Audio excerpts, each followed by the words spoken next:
ओम अज्ञानतिमिरन्धस्य ज्ञानाञ्जनशलाखया चक्षुरुन्मीलितं येन तस्मै श्रीगुरुवे नमः। नमो ओम विष्णुपदाय कृष्णप्रेष्ठाय भूतले श्रीमते भक्तिवेदांत स्वामिन् इति नामिने। नमस्ते सरस्वते देवे गौरवाणी प्रचारिणे निर्विशेष शून्यवादी पाश्चात्य देशतारिणे। जय श्री कृष्ण चैतन्य प्रभु नित्यानंद श्री अद्वैत गदाधर श्रीवासादि गौर भक्त वृंद। हरे कृष्णा कृष्ण कृष्णा हरे हरे, हरे राम राम राम हरे हरे। हरे कृष्ण। तो पिछली कथा में हम चर्चा कर रहे थे, सुखदेव गोस्वामी जी एक और बड़ा सुंदर उदाहरण देकर के समझा रहे हैं कि भगवान के अंदर में कोई पक्षपात नहीं है, भगवान पार्शियलिटी नहीं करते हैं, भगवान सबके लिए बराबर हैं। तो उन्होंने क्या उदाहरण दिया था?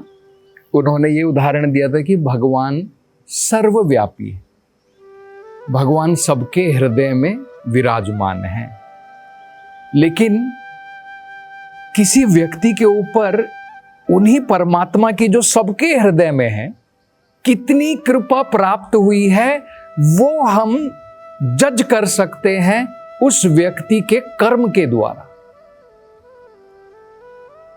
वो व्यक्ति किस प्रकार के कर्म कर रहा है उसके द्वारा हम समझ सकते हैं भगवत कृपा उसके ऊपर कितनी है। और भगवत कृपा उसके ऊपर कितनी है वो किसके ऊपर निर्भर है? उसकी क्षमता कितनी है।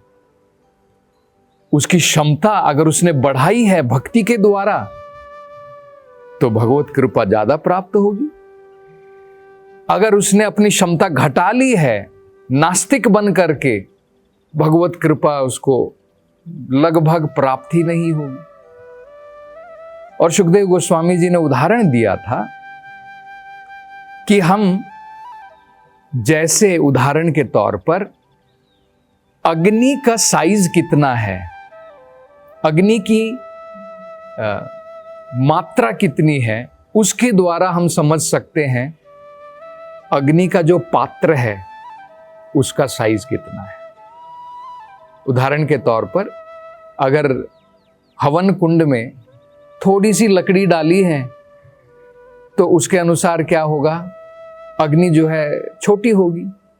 तो छोटी अग्नि को देख करके आप हिसाब लगा लेंगे कि भाई लकड़ी बहुत कम है, बहुत ज्यादा अग्नि वहां पर प्रज्वलित है, तो आप समझेंगे कि भाई लकड़ी की मात्रा ज्यादा है। ये पहला उदाहरण दिया था। दूसरा उदाहरण उन्होंने दिया था पानी का।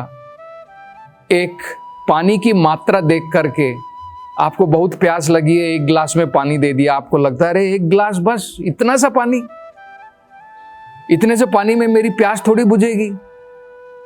तो पानी की मात्रा देख करके आप समझ सकते हैं कि उसकी कंटेनर का साइज कितना है, वो ग्लास का साइज कितना है, वो आप देख सकते हैं। समुद्र में देखिए इतना सारा पानी है तो आप समझ सकते हैं कि समुद्र की क्षमता बहुत ज्यादा है, पानी को रखने की क्षमता समुद्र की बहुत ज्यादा है। ये दूसरा उदाहरण दिया था। तीसरा उदाहरण उन्होंने दिया था आकाश का। एक मटके में भी आकाश, स्पेस देख सकते हैं, जगह देख सकते हैं, और एक मटके के बाहर भी आप व्याप्त हुआ आकाश देख सकते हैं।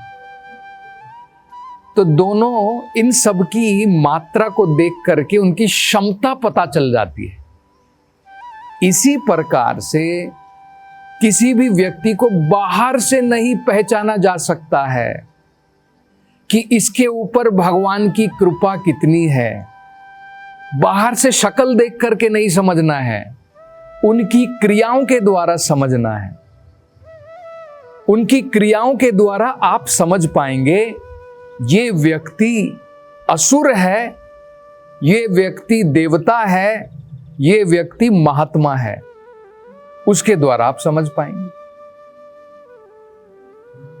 जैसे अगर आप देखेंगे ये किसके ऊपर निर्भर होता है, जब हमारे जीवन में ये जो उदाहरण दिए गए हैं ना, 3, अग्नि का, पानी का और आकाश का, इनकी तुलना की गई है वेदों में।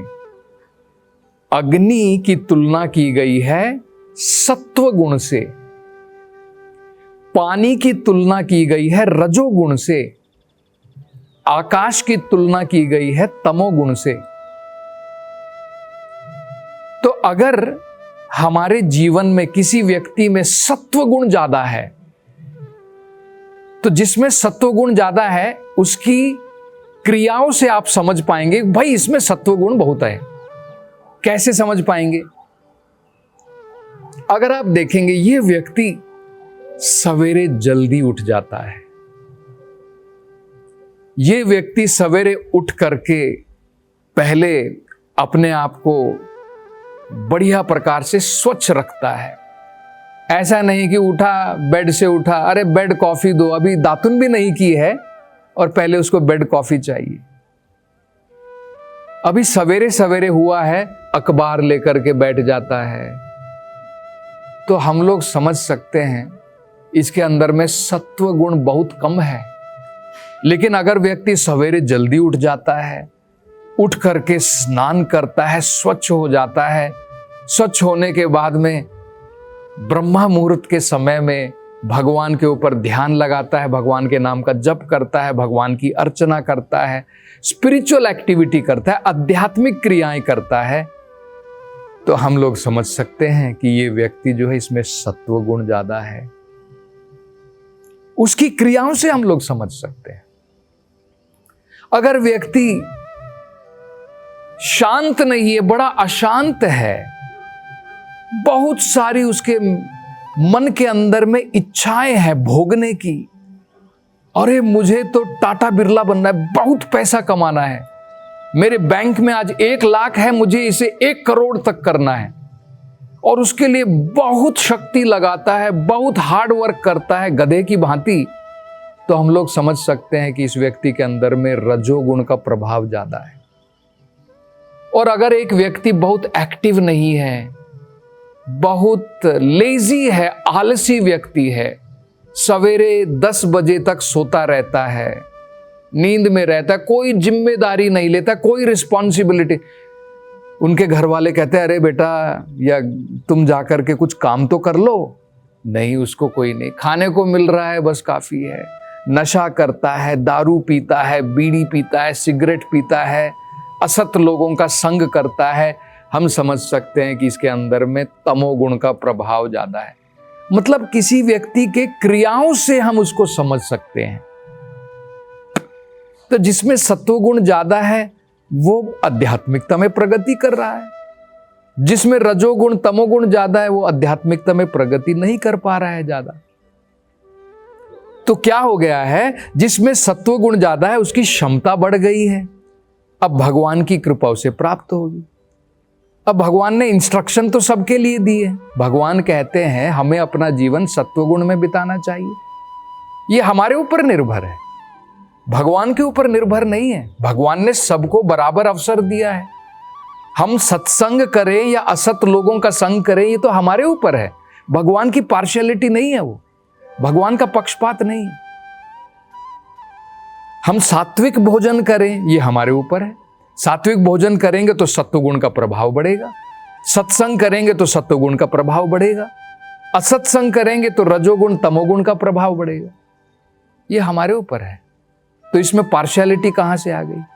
हम लोग सोचते हैं कि भगवान जो है तो इनके द्वारा हम लोग समझ सकते हैं कौन व्यक्ति असुर है, कौन राक्षस है, कौन देवता है और कौन महात्मा है।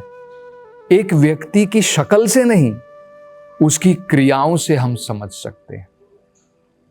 अब देखिए, हम इसके बारे में समझने का प्रयास कर रहे थे।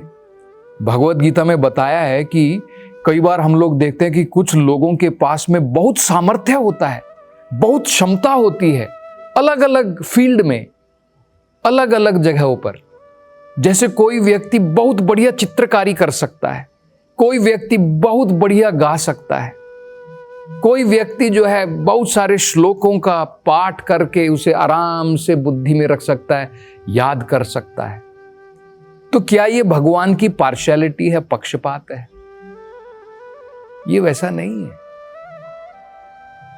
क्योंकि भगवान तो सबके लिए बराबर है। तो यहां पर देखिए वो क्या कहते हैं, यत यत विभूति मत सत्वम श्रीमत ऊर्जितम एव वा तत्त एवा गच्छत्वम मम तेजो अंश संभवम।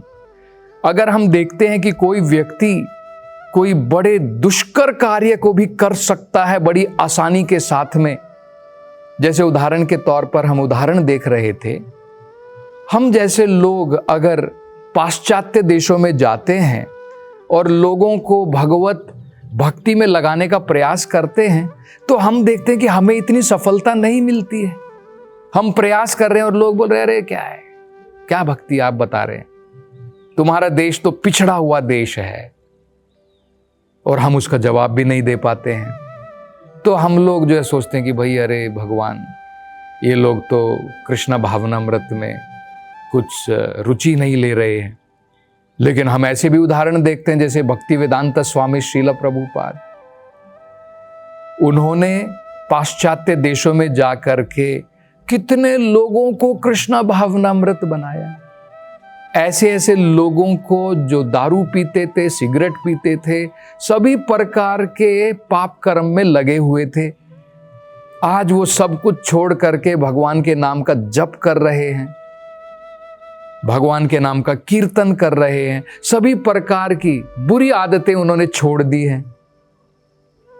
तो ये इतना अद्भुत कार्य प्रभुपाद जी कर पाए, मतलब क्या है, भगवान कह रहे मम तेजो अंश संभवः, मेरी जो शक्ति है, मेरी जो कृपा है, उसका कुछ अंश उनको प्राप्त हुआ है। ये हमें समझ लेना है, उनकी क्रियाओं से समझ सकते हैं। अगर कोई व्यक्ति भगवान की भक्ति में बढ़ रहा है तो उनकी क्रिया को देख करके हम समझ सकते हैं कि भाई इसको भगवत कृपा प्राप्त हुई है, मुझे भी प्राप्त हो सकती है, मुझे अपनी क्षमता बढ़ानी है। उनको देख करके मुझे ईर्ष्या नहीं करनी है, जेलस नहीं होना है, एनवियस नहीं होना है। अरे इनको तो दे दी इतनी क्षमता, ये भक्ति में इतना बढ़ रहे हैं। तब हम लोग क्या करते हैं, हम मत्सरा कहते हैं, भागवत में इसे मत्सर कहते हैं।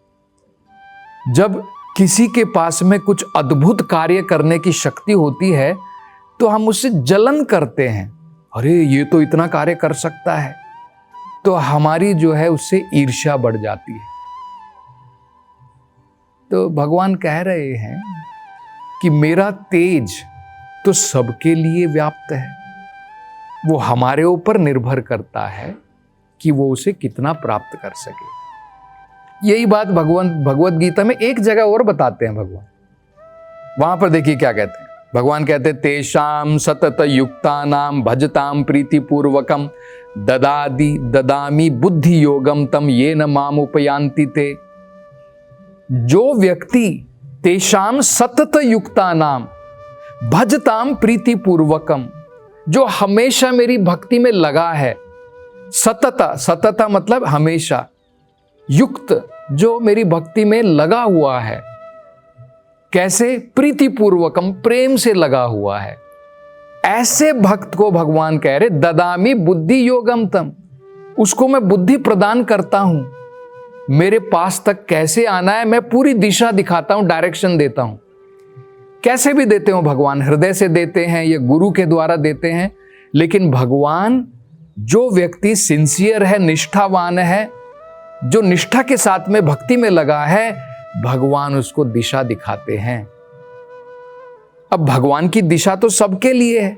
यहां पर हम लोग सोचेंगे इनको क्यों दिखा रहे हैं दिशा, तो ये तो हम लोग भी कर सकते हैं, हम भी भगवान की भक्ति में लग सकते हैं, तब हमें भी भगवान दिशा दिखाएंगे। तो ऐसे व्यक्ति से जिनके ऊपर ऑलरेडी भगवत कृपा प्राप्त हो गई है, उससे ईर्ष्या ना करके हमें यह समझना चाहिए कि भाई इसके ऊपर भगवान की कृपा प्राप्त हुई है। क्यों हुई है? क्योंकि ये भक्ति में आगे बढ़े हुए हैं। मैं भी अगर भक्ति में आगे बढ़ूंगा तो मेरे को भी उस प्रकार से भगवान की कृपा प्राप्त हो जाएगी। तो इसमें ईर्ष्या करने की क्या बात है? भक्तों को ईर्ष्यालु नहीं होना चाहिए। तो कई बार हम लोग देख सकते हैं प्रभुपाद जी ने इतना बड़ा कार्य किया, कई बार कुछ लोग हो सकता है ईर्ष्या करें और ईर्ष्या के कारण उनको क्या करेंगे?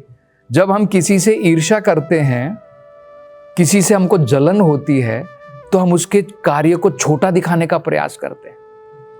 तो कई लोग क्या करेंगे? प्रभुपाद जी के कार्य को छोटा दिखाने का प्रयास करेंगे।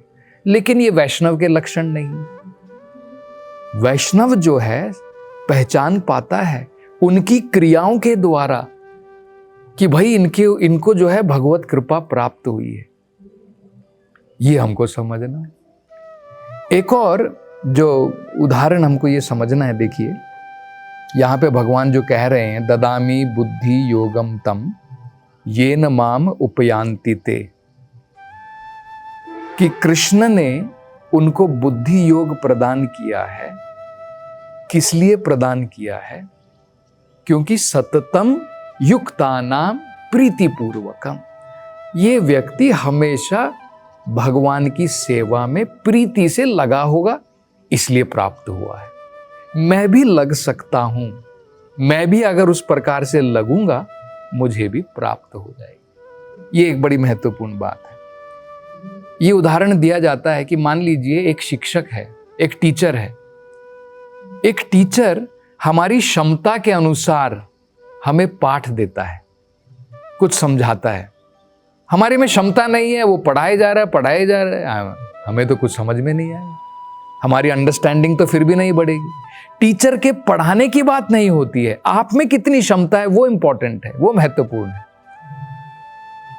तो हमारी क्षमता के अनुसार भगवत संदेश की हम प्राप्ति कर सकते हैं। उसकी संदेश की प्राप्ति करके हम भगवत भक्ति में आगे बढ़ सकते हैं और भगवान की कृपा भी प्राप्त कर सकते हैं। हरे कृष्ण।